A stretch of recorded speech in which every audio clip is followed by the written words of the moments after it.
That's good. Okay, so today we continue with our class Kitzur Shulchan Aruch, and we start with Sefer Chofetz Chaim. The big topic is the same tale as ending dispute. Today's topic, Rabble-Rousers. The Talmud teaches that one is permitted to speak Lashon Hara about Baal Machlokes, meaning the one who started all of this Machlokes, right? Men of strife, who are the forefront of the community feud. So about these people who create all of these issues in the community, so you are allowed to speak bad, okay? The purpose of speaking out against such individual is to encourage other members of the community to disassociate themselves from them. Isolated instigators of the dispute can help restore tranquility to the community, meaning that everybody should abandon them. Okay. Sorry. Going to them. Yes. So does that mean you can only speak Lashon Hara about him, this person, or we start arguing, so on and so forth, if it's actually going to get others to, get away from him, but if it's not going to get them to get away from him, are you still allowed to speak about him or no? Eventually, it should encourage others to get away. Or at least it's going to encourage him to stop, maybe, perhaps. Maybe. That not everybody is so agree. Not everybody. Just to give a practical example, let's say there's a boy in class and he's doing this and he's doing that and he's always making a show, right? You're allowed to speak about him or no? I mean, but is he a leader or something? People do not follow him? No, that's a different story. I understood. Understand? So here, our the topic is to stop this strife in the community. When somebody's trying to it's so easy. It's you would not believe how easy it is. It takes only one person who can break a community apart, and we have to stop him. All the people are different, but it does not mean that they have to kill each other or right. The undisputed Rav of the community could, for example, urge the constituents to refrain from conversing with certain individuals. Right? So it's not to give them an opportunity to develop a following to create strife. Yeah. However, disparagement of one party in the dispute by the other usually result in misguiding, which is further escalates the dispute. So if you don't know what to do, they thought that you're actually from another side, so create an escalation. That is not at all what the sages had in mind when they permit to speaking against Baal Hamachlokes. So basically, it should not be out of your emotions, not because of the emotions, but consult with a proper authority, and then just create the strategy how to speak about this Baal Machlokes. Okay.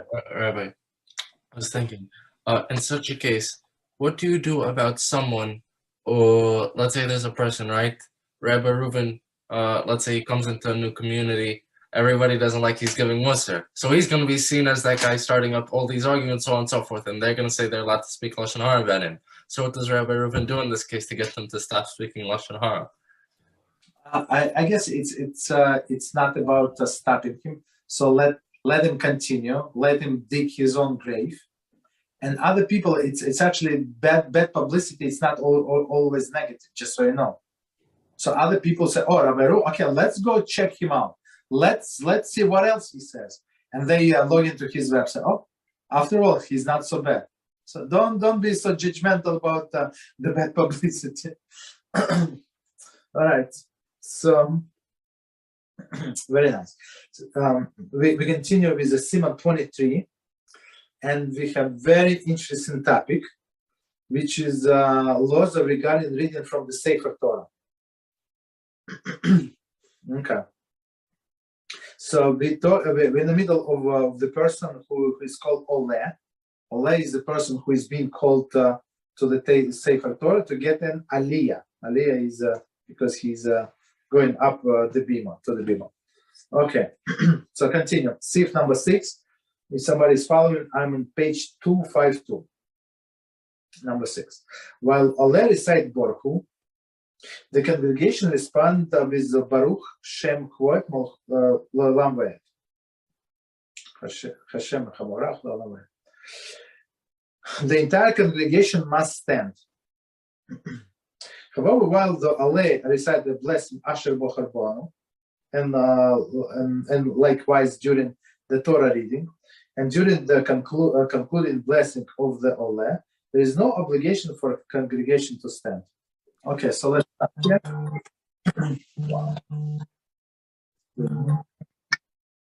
So let's stop here and try to understand. So first of all, and see how many people actually follow this halakha. It's clear halakha from Shulchan Aruch. So a person being called to the Torah, he goes up to the bima and he says Borchu. So while he says Borchu, everybody must stand. You understand? And then when he can, after they answer, Baruch Chamarach L'Olam Va'ed, they can sit down during his this continuation of his blessings and during the reading of the Sefer Torah. Okay, so basically it's not obligatory to stand, but many people stand. Continue. Only those who are meticulous in observance of the mitzvahs are stringent upon themselves, and they stand. And do so is proper, meaning to stand during the whole reading of the Torah. However, during the interlude between the one person and another person being called to the Torah, there is no reason at all to be stringent. So what we're saying here, okay, during the Borchu, stand for sure. Everybody must stand. During the rest of the blessings, it's not obligatory, but if he stands, it's very commendable, right? And if he stands during the reading of the Torah, also very commendable. But it's not necessary to stand when one person is being called and another is receiving blessing. So if he wants to sit down, so it depends. In all of the shuls, they have different blessings, and some it's like 30 seconds, and another it could be 2 minutes blessing if they want to mention all of his relatives. Rabbi, question. I heard that the most stringent time is when they're just taking it out of the Aron Kodesh. Is that true? No, but those are two separate things. It's not they taking out the Aron Kodesh. It's when the Torah is in motion.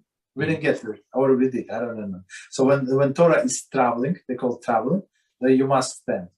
But when it's a stationary, for example, the guy just stands with Sefer Torah, you're not obligated to stand. You can sit down. But here we're talking about Borchu. Borchu has nothing to do with the Torah reading. The Torah is laying down on a bima or standing. It depends. In Sephardic custom, it's the standing on the table. I mean, it's you're not obligated to stand at all. Why don't we say that? Listen, the Torah came out. Okay, we should respect the Torah. We don't get to see it that often. Mondays, Thursdays, Saturday, right? So we should stand the whole time the Torah is in our presence. Why don't we say that the Torah is so chashuv, we have to do that? Because there is no obligation. Other people would argue. So I must listen to the Torah reading. I'm more attentive when I'm sitting down, not when I'm standing. And there are some like elderly people, I call it people with some disabilities, whatever. They're not even elderly. It's hard for them to stand, so they'll let them sit down. But commendable for sure when you're standing, for sure. There is no doubt. Right? Okay. But Borchu, as I said, it's a separate issue. Like even when you say Borchu before Shema, everybody must stand. But here, many people relax. It's unacceptable. Rabbi, what do I do if I'm in the middle of Tachna and they're doing Borchu over here? Well, you answer. I answer, even absolutely. Borchu, you answer. Except Shmona Esrei, you always answer. Okay. And a practical question, and that is, I I see people, let's say during Borchu or something like that. Let's say they're sitting down, right? Then they have to get up for Borchu. And you also see this when a rabbi walks in.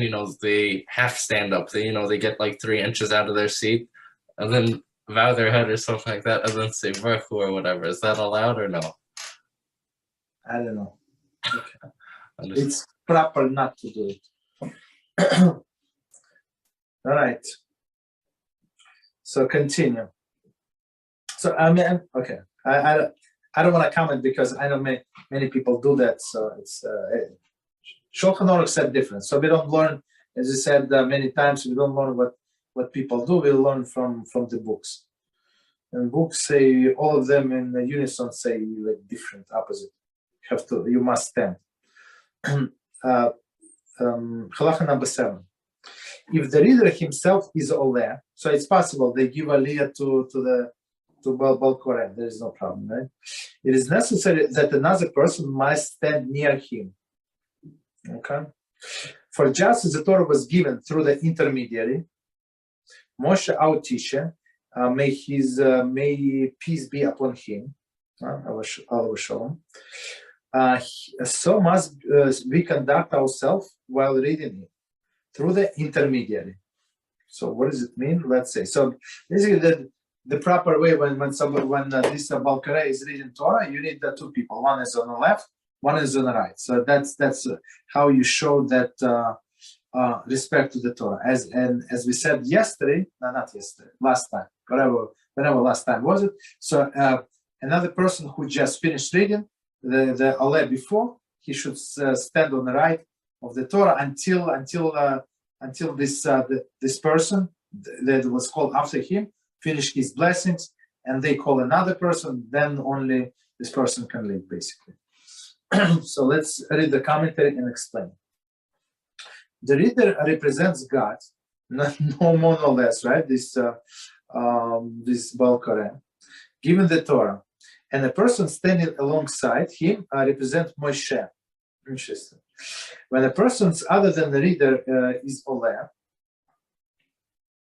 that person represents Moshe. So basically, they hear they're talking about here situation when there are no 2 people standing next to the Torah. So in this case, only 2, meaning this Baal Korei and Oleh, meaning the one who was called to the Torah. So when there is only one person, Baal Korei is Oleh himself. They give him Aliyah. So somebody else have to stand to the Torah. But in our cases, as we explained, since there are 2 people on the left and the right, there is no problem. Continue. See how Mishnah Brura 141:16, who suggests that the common custom is for 3 people exactly to be standing in the Torah while it is being read. Okay, that's in all of the shuls, I think there is a custom. The Rabbi, who calls upon those who are to make the blessings, has an authority. Thus, he represents the giver of the Torah. Okay. The reader represents Moshe, God's intermediary, and Oleh, reciting the blessing, represents the Jews who receive the Torah. Thus, when the reader is the Oleh, 2 people should stand alongside him. So, and as we said, we have 2 people, meaning the last from the previous Aliyah. Okay, we good? Continue. Any questions? Okay. Continue. Number 8.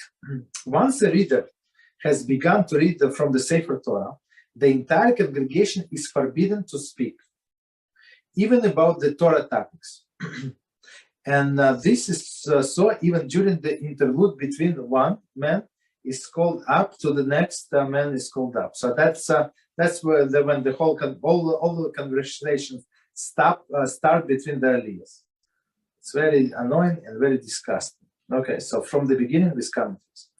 Once the reader has begun to read from the Sefer Torah, the entire congregation, commentary, this includes a person who has already read the Torah reading.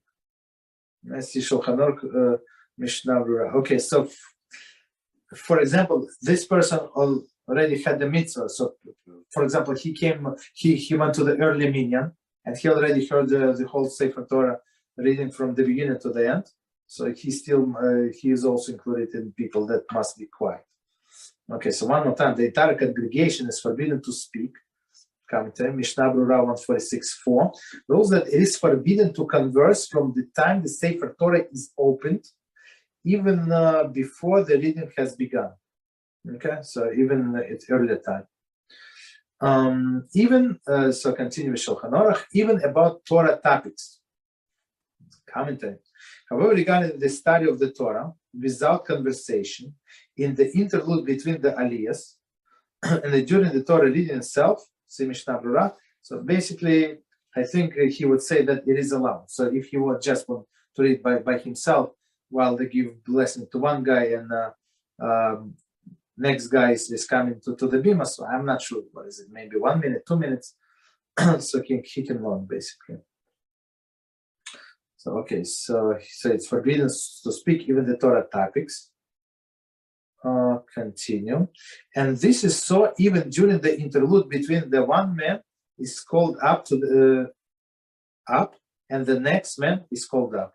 Okay, so 1:06 between Aliyahs basically.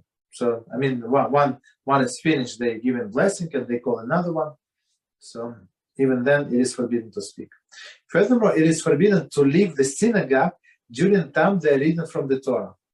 So as we said before many times, I mean, not many times, but at least 3 times we discussed this thing. That it's actually, we said that when they read from the Torah and person leaves synagogue, I mean, he goes to the restroom. It's not like he's disgusted with the Torah, but it looks like he shows his contempt with the Torah, which is not good. So try and never leave in the middle of the Torah reading. If you must leave, so leave between Aliyahs or before the Torah, before they start reading to the Torah. Commentary. Even if a minyan of 10 men will still remain in a synagogue, and he has already heard the Torah reading, leaving during the Torah reading is prohibited. See Mishnah Berurah 146:1. Okay, continue same halacha. However, during the interlude between one person and the next person, when the Sefer Torah is rolled closed, and we usually cover it also, right? He may leave, and he must attend to the great need. Okay, so he needs go to the bathroom, let's say. Commentary, he may exit between Oleh, provided that the last at least a minyan remain in a synagogue. So we spoke about it before when we were discussing the laws of the minyan. So if he leaves and there is no minyan, so basically he has no right to leave them like this. Even though, like at the end we said that even if he left, they can continue and finish reading even without this guy. Okay, so halacha number 9. Rabbi, over here it says it's forbidden to leave the synagogue. Let's say I'm in like a side room of the synagogue. Does that also count as leaving? Yeah. You leave from the Torah present. So the thing it's like the person does not like what he's hearing. That's it. So if somebody that's what if someone has to go use the bathroom? He's not allowed to listen to the Torah. What does he do? No, he's allowed to listen to the Torah. I mean, just wait between the Aliyahs. Oh, so over here this doesn't count towards between the Aliyahs. No, between Aliyahs. So between Aliyahs, you can exit. So just to be clear, you're not allowed to talk between Aliyahs, but you're allowed to go use the bathroom. No. Yes, correct. Sorry. Yes, correct. 100%. Okay. So continue. We good? Continue. Number 9. When there is a Kohen present in a synagogue, they must call him up for the Torah first. Commentary. There is the Gabaim, the officer of the congregation, who call up the Alim to the Torah. So basically, this Gabbai, the way I understand, he has to have a very good memory and know who is a Kohen, who is not a Kohen, or who is the Levi. So I mean, maybe in a small shul there is no problem with 20 people, but in a bigger shul it's not so easy. So he must know where the Kohanim sit and stuff like that. Okay, so when there is a Kohen, we call him for the first Aliyah. If he is unlearned, but he's an understanding person, he has a precedence even over the Torah scholar who is not a Kohen. Okay, so moreover, even if the Kohen wants to forgo his honor and allow someone else to be the first Oleh, his waiver is not effective, and he is still called up first. So basically, the Kohen, it's not his place to waive up his honor. He must go unless they ask him or he decided on his own. So basically, what he can do, he can just leave the synagogue before they start reading from the Torah. So they see the Kohen is not there. So it's like they pretend that they do not know. Maybe he went home, stuff like that. So they call somebody else, and then he comes in, walks in, there is no problem. Already another person being called up. So they no longer can call the Kohen. Okay, over here, when we say that he can't waive his Kohen, that means he can't waive his Aliyah to anyone at all? When he's in a synagogue, no. Okay. So basically, I mean, I'm not sure if we're going to say. Okay, no, yeah, it does not say here, but technically, right? So I think in Shulchan Aruch says if there's a Kohen, right, and he's an ignoramus, does not know much, right, and you have a Torah scholar, even mamzer, right, the illegitimate person, right, but he's a great Torah scholar. We have to give Aliyah him instead of the Kohen. That's a halach, but we try not to. For Kohen, it's like you're killing him. You understand? We try not to embarrass the Kohen. And even if Kohen said, "Look, there is Rav Kanievsky here. Let him go." Right? Why should I go? Let him go. So he has no right. So if he wants, he just leaves, as I said, before they start, and then they see there is no Kohen. Okay, Rav Kanievsky, you go. You understand? Otherwise, not.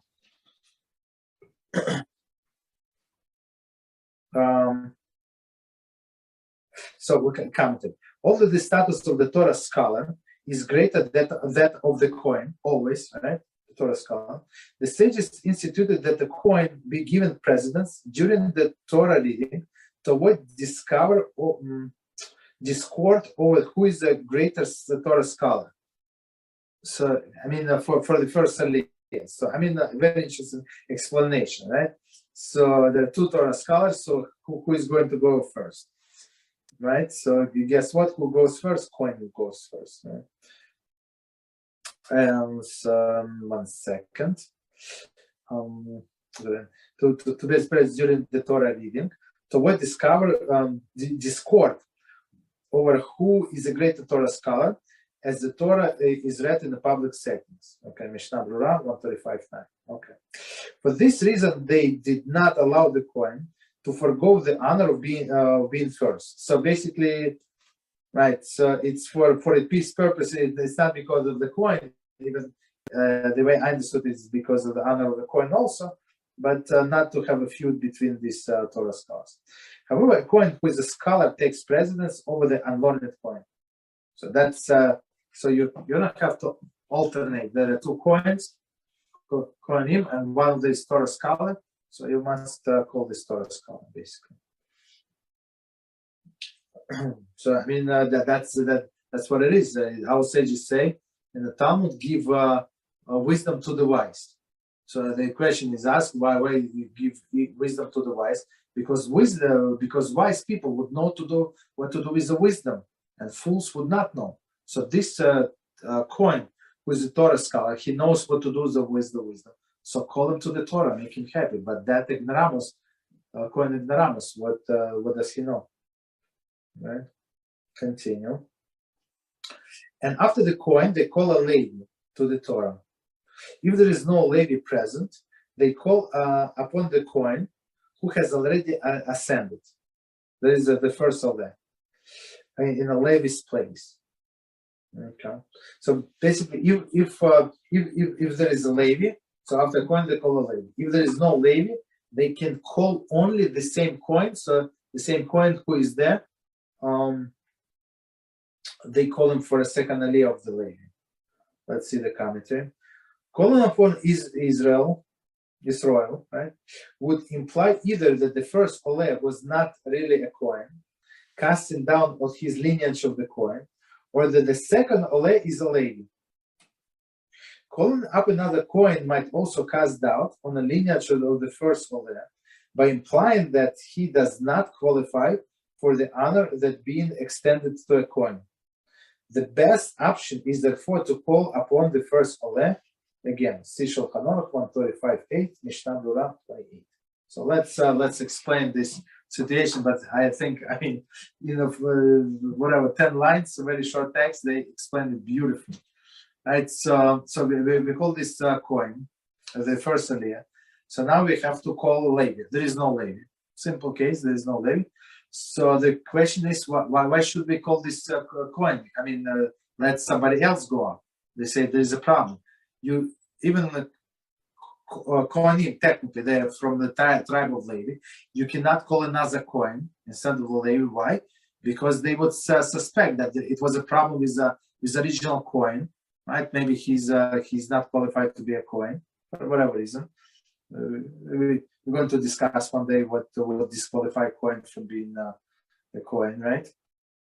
A person to be in to have status of a Kohen. They try to fix the situation. They call a good Kohen, legitimate Kohen. So right away you cannot call another Kohen, and you cannot call Israel. So if you call Israel, that's also a problem, because people would think that this Israel is actually a Levi, right? That's also a problem. Okay. All right. That's why the best solution, the straightforward solution, is to leave that Kohen who got the first Aliyah, let him stand, and they're going to read for him now. Second Aliyah. Okay. So let me quickly repeat it so we have continuation. One more time. And after the Kohen, they call a Levi to the Torah. If there is no Levi present, they call up to the Kohen who had already ascended. There is the first Aliyah in a Levi's place. And there is a Rabbi, proclaims that he is ascending in a place of the Levi. So they don't call him, so there are two Kohanim. No, they say, so this Kohen is instead of the Levi. Commentary, to protect his lineage as a Kohen from being questioned, the Rabbi announced that he is merely taking a place of a Levi. So there is no Levi, and this Kohen instead of the Levi. Not that the Kohen is a Levi, right? But he is taking place of the Levi. If there is no Kohen present in the synagogue, they call upon a Levi or Israel in his place. In such a situation, one should call upon the person who is greatest in the Torah knowledge. There is to be found there in a synagogue. See Maged Abraham. So let's see commentary of Maged Abraham, and we're going to explain. Maged Abraham that explains that the honor is given to the scholar most versed in the Torah rather than to the one who is oldest. So basically, after we discover there is no Kohen, it's possible in many places there is no Kohen. So you're not obligated to give Aliyah to a Leib. There is no such obligation. Some ignoramuses think that's the best, the next best choice is a Levi. It's not. So they say clearly, whoever is a bigger scholar, you call it the bigger scholar. That's it. Straightforward. Be it Levi or Israel, doesn't matter. It doesn't make any difference.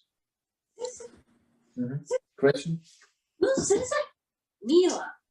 Yeah, go ahead. What? You want to ask something? Okay. Okay. No, Rabbi, sorry. No problem. Let's continue. They should announce if there is they should announce if there is no Kohen present, a Levi is taking place of a Kohen. Okay. Or Israel is taking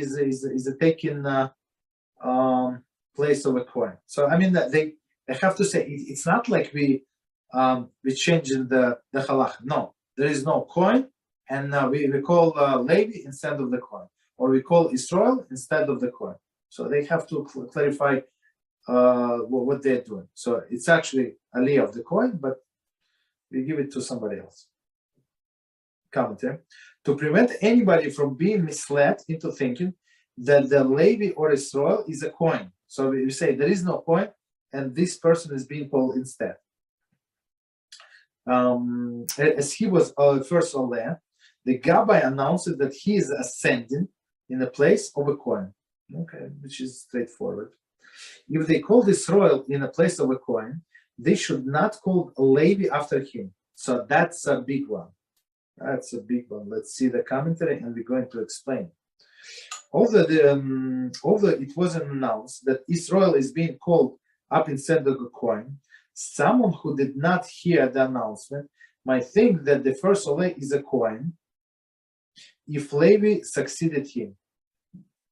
Mishnah Brura 125-23. If they called up a Levi in place of a Kohen, they should not call upon a second Levi. For this casts doubt upon the lineage of the first Levi or a second. Okay. So let's try to understand.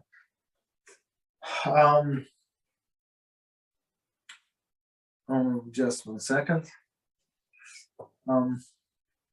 So if they call Israel, I mean in regular Jew to the Torah instead of the Kohen, they can after him they can no longer call Levi, right? Why no longer can call a Levi?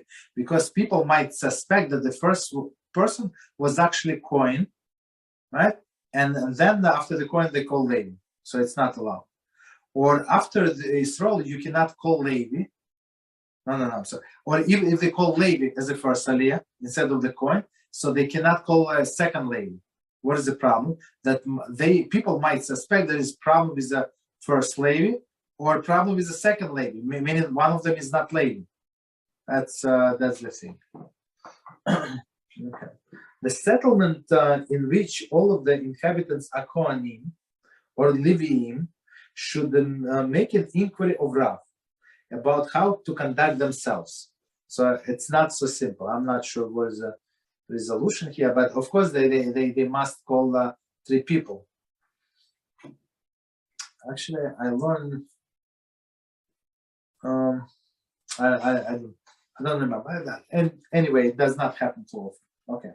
So next halacha number 10.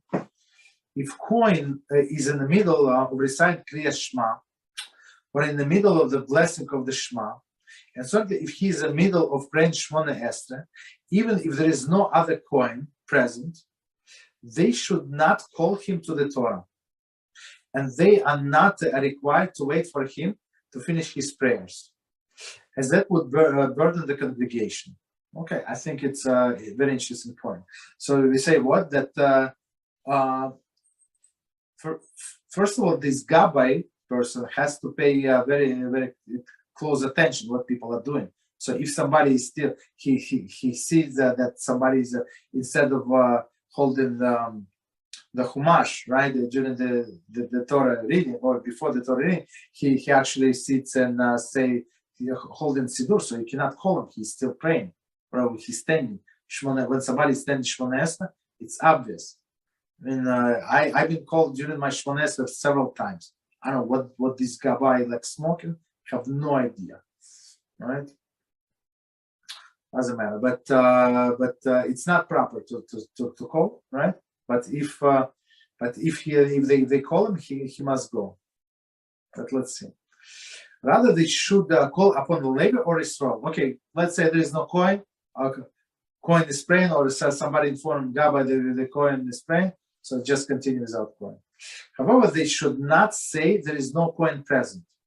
But I would say that there is a problem with Mr. Kohen also. So if Mr. Kohen knows that they're going to start the Torah reading very soon, just walk out of the room, right, and pray behind the door, right? Why should you put everybody like in this situation? Rather, they should say a Levi or Israel is taking place of a Kohen. So meaning like leave the Kohen alone, let him pray. And after the fact, though, if they did call upon him while he was praying, if he's in the middle of recited Shema or in the middle of the blessing, he should assent. So, okay, so very, very important point. As we said before, he's in the middle of Shema, blessing on the Shema, you're not allowed to interrupt. Guess what? You're allowed to interrupt. You must interrupt in this case and go and why? Because if somebody refuses to go when he's being called to the Torah, so our sages say he's shortening his life. That's how bad it is. So disregard to the Torah, they're shortening his life. And this is big difference between Ashkenazi custom and Sephardic custom, right? What is the difference? So in Ashkenazi shul, they call a guy by the name, right? Moshe ben Refuel, let's say, right? So Moshe ben Refuel must go, right? It's only one Moshe ben Refuel. But in Sephardic custom, they say only the name, the Aliyah, Shlishi. So of course the guy knows who is Shlishi. Let's say this Gabbai is looking at him. You understand? So if the guy just ignores it, or he's praying in Siddur, so Gabbai see there is no Shlishi, this guy is busy, so he's going to call somebody else. So basically when there is no name, so congregation do not know who was called. But if this guy Moshe ben Refuel, he just refuses because he thinks that he's in the middle of Shemona Esrei, he's not allowed to interrupt, that's the problem. You understand? So that's difference, but I think it's actually better in this case in case of Sephardic shul not to call him by name in case of he's in the middle. Rabbi, but what's it called? Over here it just says Shema, but Shemona Esrei I thought was much more stringent. You can't move at all. Yeah. So let's we didn't get to Shemona Esrei. Let's continue. The Mishnah Brura, so I can which states that if they call upon Israel, who was in the middle of Kriya Shema or the blessing, he too should ascend. Okay, so that doesn't matter. It's not only Kohen; it's everybody should ascend. He should recite the blessings, right? He must, however, avoid interrupting first verse, the Shema, and the blessing of Baruch Shem, as that follows. See Mishnah Brura. So basically, if he must say Shema, so he's in the beginning of the Shema, so he should say Shema Israel, and then Baruch Shem Kivot Mochsol Levaet, and then he can basically he's allowed to interrupt, to say Borchu, to say blessing on the Torah. You understand? But within these two verses, he's not allowed to interrupt. Okay. Okay, so one more time. He should recite the blessings, right? But he should not read along with the reader. Rather, he should just listen. So why is it statement? We actually said last time. So it's proper if you can read along from the Torah, you follow the Chazan, not Chazan, this Baal Korei, and you read. But if we say try to do it as quietly, not to confuse that guy. So if you can, if you cannot, so just listen to what he's saying.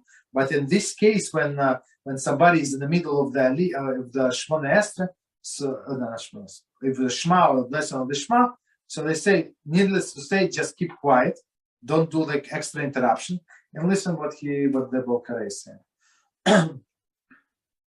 Continue. However, if it is possible for him, then he should complete the topic of the Shema or its blessing that he is in the middle of, to the point that the topic is concluded. before he ascends. So basically, while he's walking to the bima, right, and so he has a few seconds, I guess, while they bless the guy that was before him. So that the procedure usually is, at least in most of the show, maybe some shows is different, but if I remember correctly, so first they're going to call, so they finish with reading of the Torah, right? So this guy said the blessing after the reading. The Rabbi calls new person, right? So new person starts coming, and he started giving the blessing of to the Oleh who was just finished reading through the Torah. So this guy who was just called, he has, I don't know, like 1 minute. So in 1 minute you can finish the whole paragraph. So the way I understand. So just the way I see, just take with you a siddur and continue praying while you're walking. That's it. So you can finish. Continue. If he can minimize the interruption to his prayer by completing the section of at least a topic without delay to the congregation, he should do so. Meaning while he was walking, I mean, he's not going to walk any faster. Just finish, if it's possible to finish paragraph. It's not, finish at least an idea. Do not stop in the middle of the sentence. So that's why I said take with you siddur. There are always like delays, little delays. They want to ask this, they want to ask that. The Rabbi is busy. What else? So you have another like 30 seconds to finish whatever you need to finish. Continue. However, if he's in the middle of the Shemona Esther, even they call him, he should not ascend. Clearly, should not ascend. Let's see. Similarly, if he is at a point between the blessing of redemption, Gal Israel, and the beginning of Shemona Esther prayer, he should not ascend. However, during the prayer Elokai Netzor, so Elokai Netzor, as we said, it's at the end, right? My God guard, etc. He should ascend. So let's see the commentary. This is the final paragraph of the Shemona Esrei, and is not actual part of the Midah. One must therefore interrupt and ascend to the Torah. Okay. However, the Oleh should recite the pasuk, right? The Hiratzon before ascending, meaning the first line after the conclusion of the Shemona, of the last blessing of the Shemona Esrei. So okay, so when Kitzur is very clear. So when you're in the middle of Shemona Esrei, you do not go up to the Torah. Very interesting. Okay, continue. If he's saying Psuki de Zimra, if no other Kohen is present, they may call upon him, even in the first instance. Okay, but he should not read along with the reader. So during the Psuki de Zimra, so I mean the Psuki de Zimra, as we know, it's less lenient, more lenient than Shema.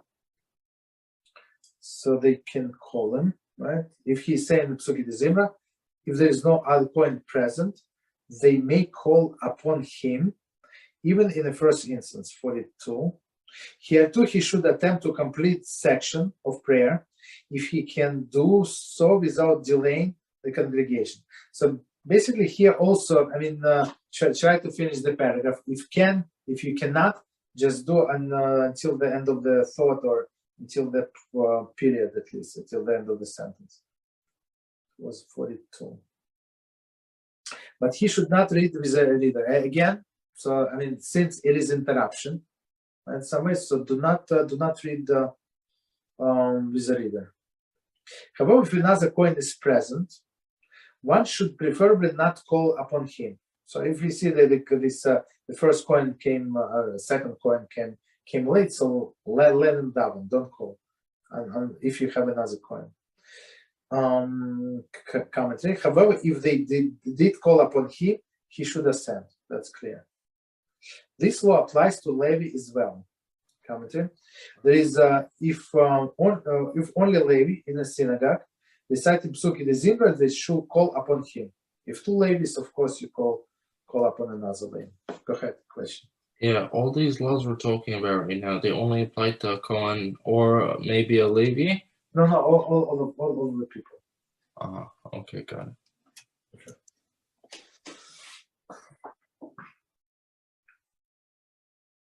Okay, I'm not sure why. Okay, let's see.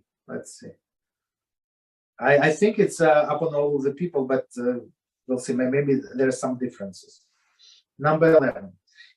If they call upon Kohen or a Levi, and they are not present in the synagogue, they should not call upon another Kohen or Levi by using his name. Right? So that the people should not say about the first Kohen that the lineage is tainted. Okay, so they call him. Maybe he just stepped out to the restroom. I don't know. All right, so commentary.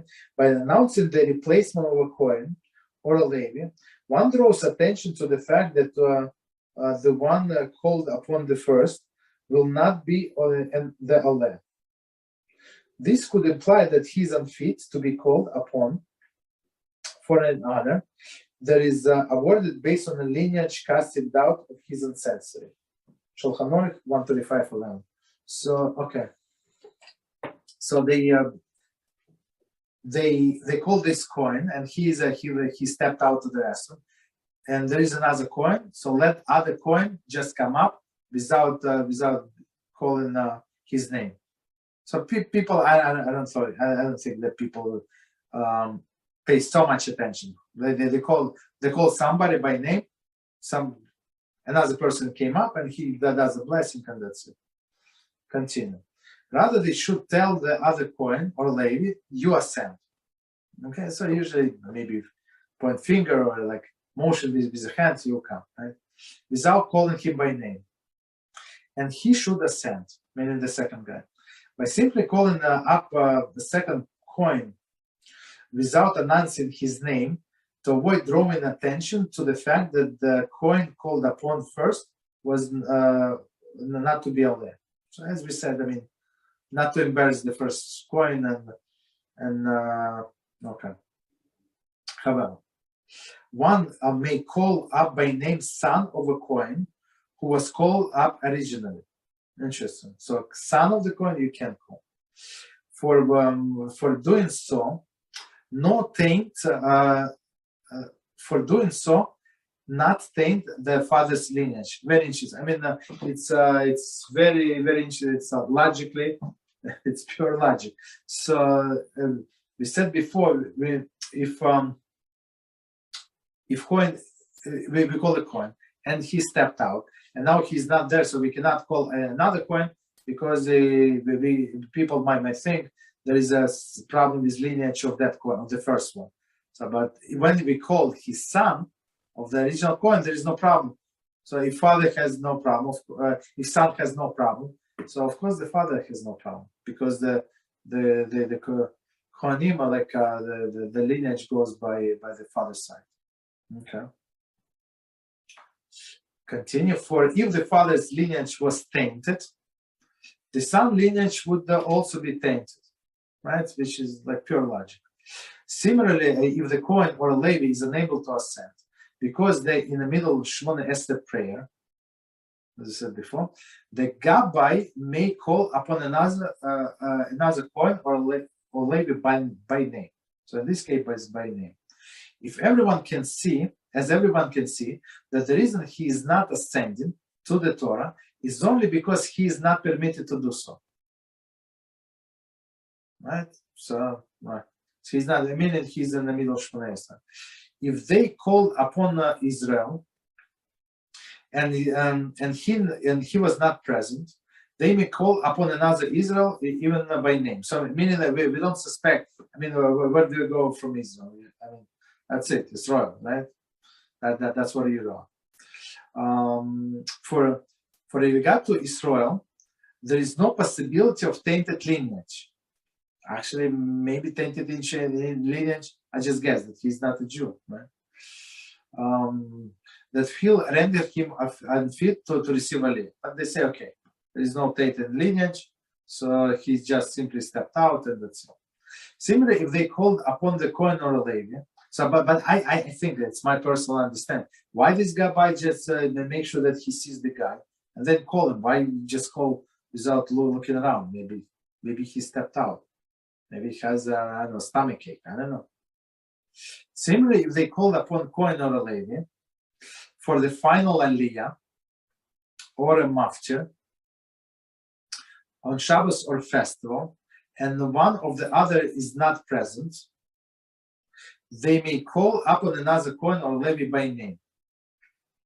Okay, so let's try to understand. So there are a few other. So we say once the Aliyah of Kohen is over, right? You cannot call a Kohen during upon different Aliyahs until the very end. So when there is like Achron, like on Hanukkah, we have like three Sefer Torahs on this Hanukkah. So in a minute for us, like when it's you see clearly the different Aliyahs, so you can call up a Kohen or a Levi. But for a maftir stuff like that. So let's see. So final Aliyah Achron, right? So let's see, 48. After a Kohen is called up for the first Aliyah and a Levi for a second, only Israelim may be called upon the remaining Aliyahs. This holds true for all of the required Aliyahs of the day. Only Israel may be called upon, right? As we said, only Israelim. On the Shabbos, however, although one is required to call upon minimum of 7 Olim, one may add to the number. If Aliyahs were added, one may give it the last Aliyah, called Achron, to the Kohen or Levi. Similarly, they may be called up to the maftir. Okay. So let's try to understand. So during the Mondays and Thursdays, you have only 3 Aliyahs. But in case of great need, very great need, for example, there is circumcision, right? And you want to honor somebody like very special, right? During the Torah reading, so you want to add another Aliyah, even though a state don't do it, but they did it anyway, so there is no problem. They can add Aliyah. But on Shabbos, it's more lenient. You have many, like some kind of celebration. You have many guests from this side, from that side, and so you can add Aliyahs. How many? I don't know, 100 Aliyahs you can add. If you have nothing else to do, that's what you should do. But and they say for a last Aliyah before the maftir, you can call Kohen or Levi. So everybody knows that has nothing to do with the 7 Aliyahs. They have nothing to do with like additional. It's the very last. Okay. And in this case, as they say, they may call upon another Kohen or Levi by name. So there is no disrespect, no sign that he's not a Kohen or Levi. It's a totally separate reading. 149. Since these honors are not reserved specifically for a Kohen or a Levi, right? This is like last Aliyah and the maftir. The lineage will not be questioned if another Kohen or Levi takes their place. See Mishnah Berurah 135:41. Of course, Israel may be called as well in his case. Okay. So let's see the time. Okay. That's very long. All right. So we can go to questions. Go ahead. Any questions? So I don't see the screen. I don't see everybody. So if somebody have questions, I have one question. Please go ahead. Yes. First, what is an Aliyah? Because I heard an Aliyah about traveling to Israel. Has something to do? Yes, Aliyah is meaning go up.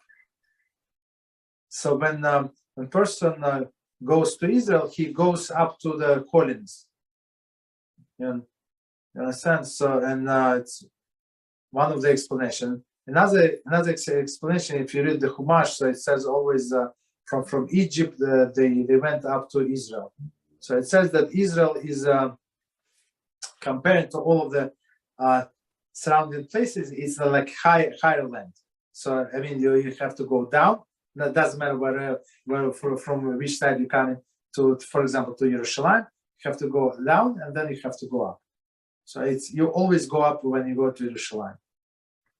And spiritually, of course, yeah. So Oleh is the one goes up because we learn we read Torah from the bima. Bima, it's like in the middle, in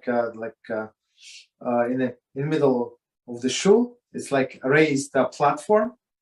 It depends upon the shul. Sometimes you have 2 steps, 3 steps, 1 step, but you for sure you go up. You understand? So that's why it's the same word. Yeah, I heard that people buy Aliyah. So why they buy? And I heard that it costs very much money. It depends what you buy. So basically there is two customs. So Sephardi custom is to sell Aliyahs. So whoever wants to get called to the Torah. So let's say that I don't know 60 people, right, on Shabbos, right? And everybody, I want to be called to the Torah, and the guy next to me, and the guy next to him wants to be called to the Torah. So they start the auction. So they say opening bid is $54, and people bid. Somebody wants to pay $200 to be called to the Torah, right? So and plus it's good. This is money. It goes to tzedakah, goes to upkeeping of the shul. So it's very good. So Ashkenazi custom not to sell Aliyah during the year, except on high holidays. So Sephardim only sell every day Aliyahs. I'm not sure about Monday and Thursday, maybe also, but for Shabbos for sure, yes. And Ashkenazim only on high holidays. Yes. Okay, understood. But in some Ashkenazim shul they don't sell. For example, in the shul when I go now, they don't sell. So when I first came, I said, "What do you mean? I want to buy. I want to pay. Like, why should we stop?" But it has its own pluses. Not to sell has a big pluses that I'm not sure what Sephardim do about it. I have no idea, and I'm going to explain what. So there is a Michal Shabbos come, right? Somebody that desecrates Shabbos, and he wants to get an Aliyah. So basically, if he has, let's say, everybody is ready to pay, I don't know, $50, and this guy has 1,000. So guess what? He's going to get called because who pays goes. But in Ashkenazic shul, they no, only Gabbai decide. Gabbai decide. So if you're not Shomer Shabbos, let's say in a kosher shul, they're not going to call you ever. You understand? After that, when they give you blessing, of course, Ashkenazim is not stupid people, right? When they give you blessing, they ask you how much you wanted to donate to the shul, and they're going to announce to everybody. So just because they got an Aliyah does not mean it's always free. They ask you for money. Don't worry. But at least they pick who to call. But in this auction of the Sephardim, it's not so easy. So I mean, I'm not sure what they do. Not to give somebody not proper person how not to give it. Okay. Rabbi. So what's it called? In Germany and everywhere, there was a lot of assimilation. Agree, right? So my question is like this, and still, there are a lot of non-from Jews who marry Jewish, so on and so forth, right? And at one point, they had to stop being religious and assimilate and marry a Jew who's also not religious. So I would assume there are probably so many mamzerim. Why don't we assume a lot of them are mamzerim? The people of these Baal Tshuva today.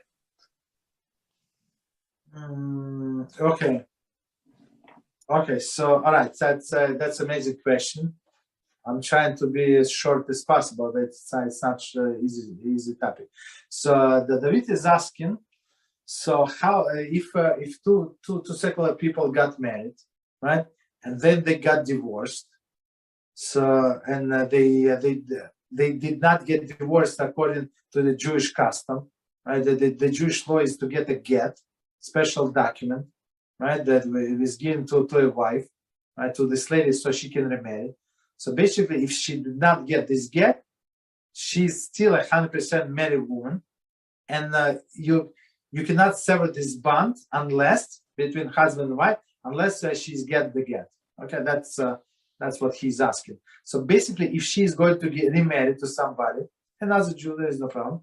So it's like she's a married woman, and she lives with another person who is forbidden to her.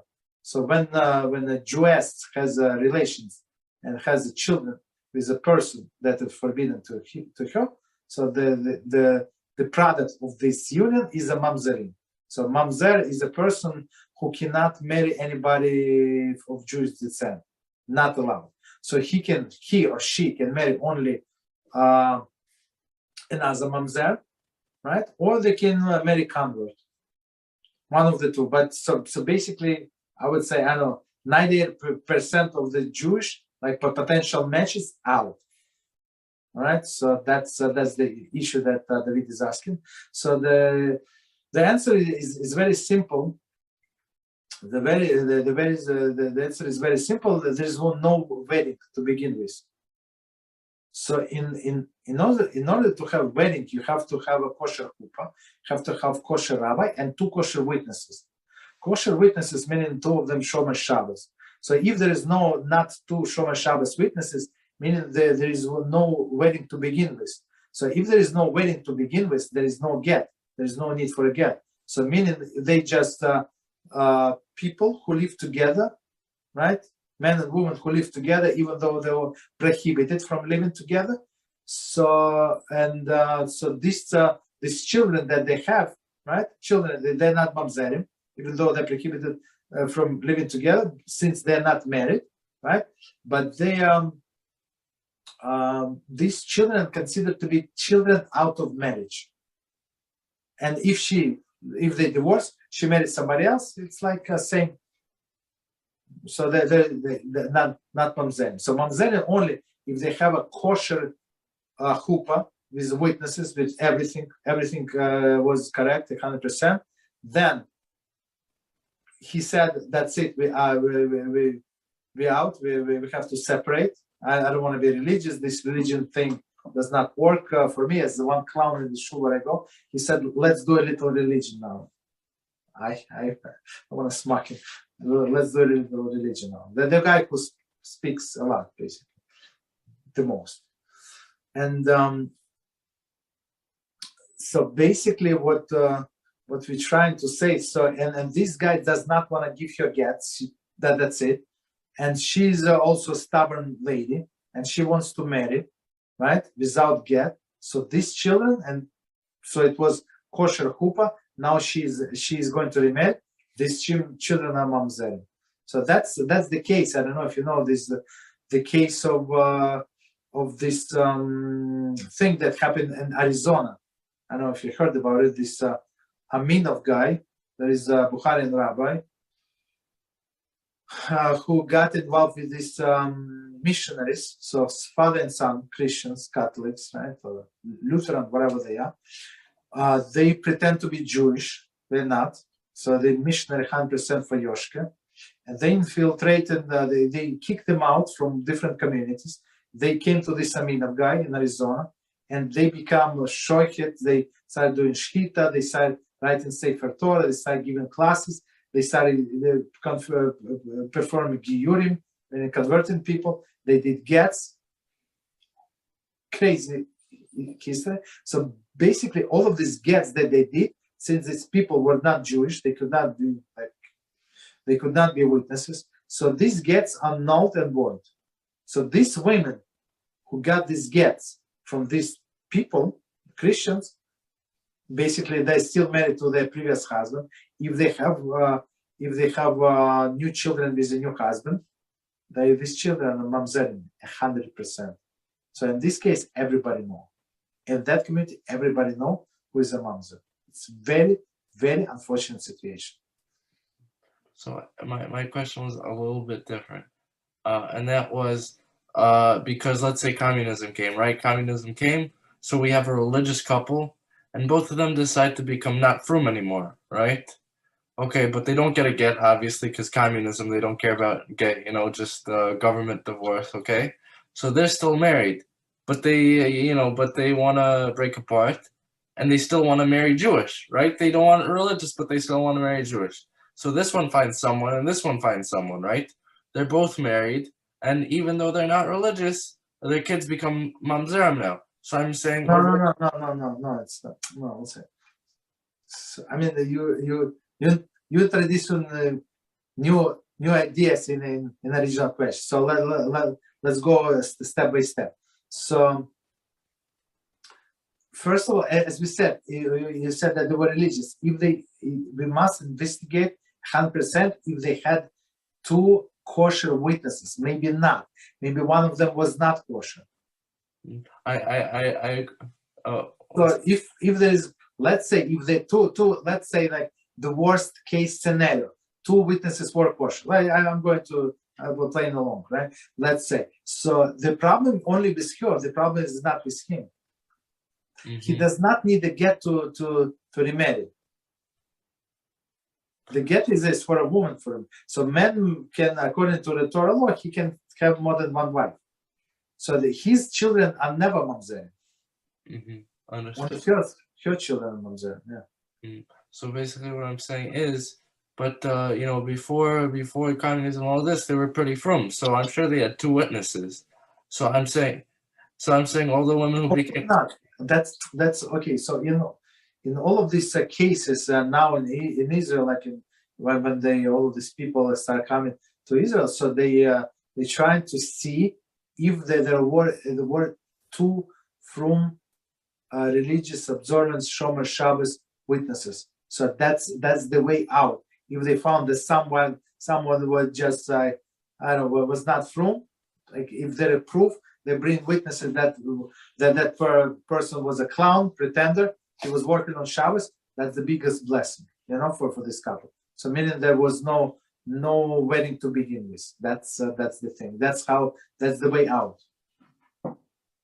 To prove that one of them was not Shomer Shabbos. It's very, very unfortunate, but that's the only solution we have. That's cool. And another question. Let's say a rabbi says something that potentially shows that he's an epikureus, right? You're not 100% sure, but potentially. Yes. Am I allowed for the time being to count him inside a minyan or no? Or should I be suspicious, not go inside of his minyan? It's better to be suspicious, yes. But test him. You have to test him and see proof that he's a epikureus or not. Understood. So if you it's always try to avoid all of the questionable things. Like for example, when people would not drink the water from the tap water from India, let's say, because you're going to die in 3.5 hours. You understand? So with water, everybody careful. But with epikureus and saying all the blessing in vain, people somehow they're not careful. They're lenient. You understand? So that's a big problem. Yes. Okay. Any other questions from anybody? It's like I don't see the whole screen. Anybody? I have about this assimilation topic. I have a few questions. Is a woman allowed to intermarry? Because I read somewhere that Rabbanut in Israel does not allow for both man and woman to intermarry. Yeah. Mm-hmm. Not allowed. Okay, so if it's question, in Israel they're not allowed to intermarry. So what they do is the smart Israeli, but Israel accept the certificates from different countries. So if you came from any country and you show in your passport in your marriage certificate from whatever country, they honor it. So what these Israelis do, they go to Greece, to wherever, Kipper, or like all these islands around. They get married there. Everybody knows that. Pay little fees and go back, and they're a couple basically married. Jews and non-Jews, unfortunately. So we are talking about a woman who goes to an island near, for example, Greece, and they marry a non-Jew, and that is allowed. No, it's not allowed, but it's not allowed. But that's what they do. I'm telling you what they do technically to go around, because they cannot marry in Israel, so that's what they do. They go to abroad and come back like, I don't know, it's next day and they're married. That's it. So Israel must honor this marriage, basically. And another question is in times of the Sanhedrin, intimacy before marriage was punishable by a forced marriage, or it was liable to death penalty?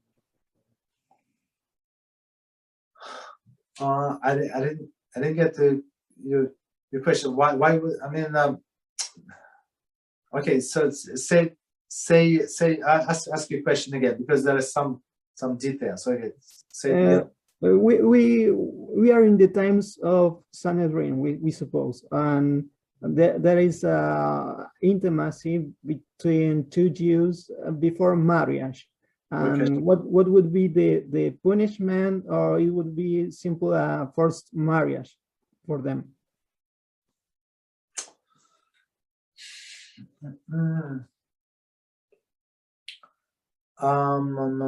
So I think it's actually one of the 613 commandments, if I remember correctly. So they would make him marry her or pay some kind of money, some kind of fee, right, to the father. If, let's say the father does not like this guy, so he has to pay some kind of compensation, I think, or he can marry. But in short, they are not going to be punished. Yes. No. If there was no forced act, no, there is no punishment. Yes, they are.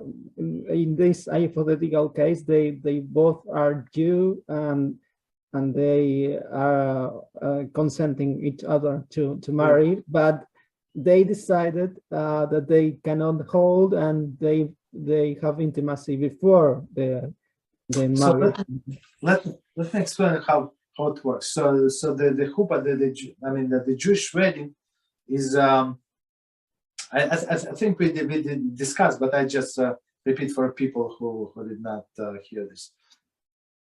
So in all the days before the Torah was given, so the marriage was consummated with a gift, right? So some monetary gift, some document, right, with witnesses, or with relations, right? So one of the three, right? When we receive the Torah, so sages say no, all of the three combined must be. So, and even today when we have witnesses, we have a gift. So he gives you a ring. They have a chuppah. They sign the ksuba, right? So all of this that document, two kosher witnesses. They still must have relations, right? So, and sometimes the woman is nida. She cannot have relations right away, so they're not completely married. So maybe he has to wait, even though they had a chuppah, but they're not officially 100% married until, let's say, 10 days later.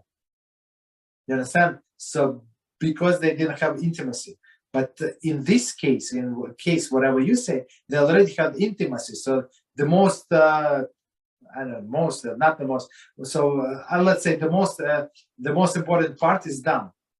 So now we have to go back and just do the other two, like this gift of the monetary gift somehow, ring or some others, and the document. You understand? So it's like partial marriage. So their relations. So there is we don't punish them, but we want them to finish the actual act of marriage. That's the rationale.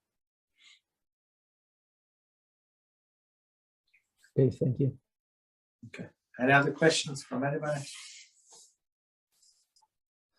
Okay, so we stop here. Thank you very much, and until tomorrow, Beezrat Hashem, same time, 8:30. Thank you. Thank you. Good Good night. night. Thank you. Bye-bye.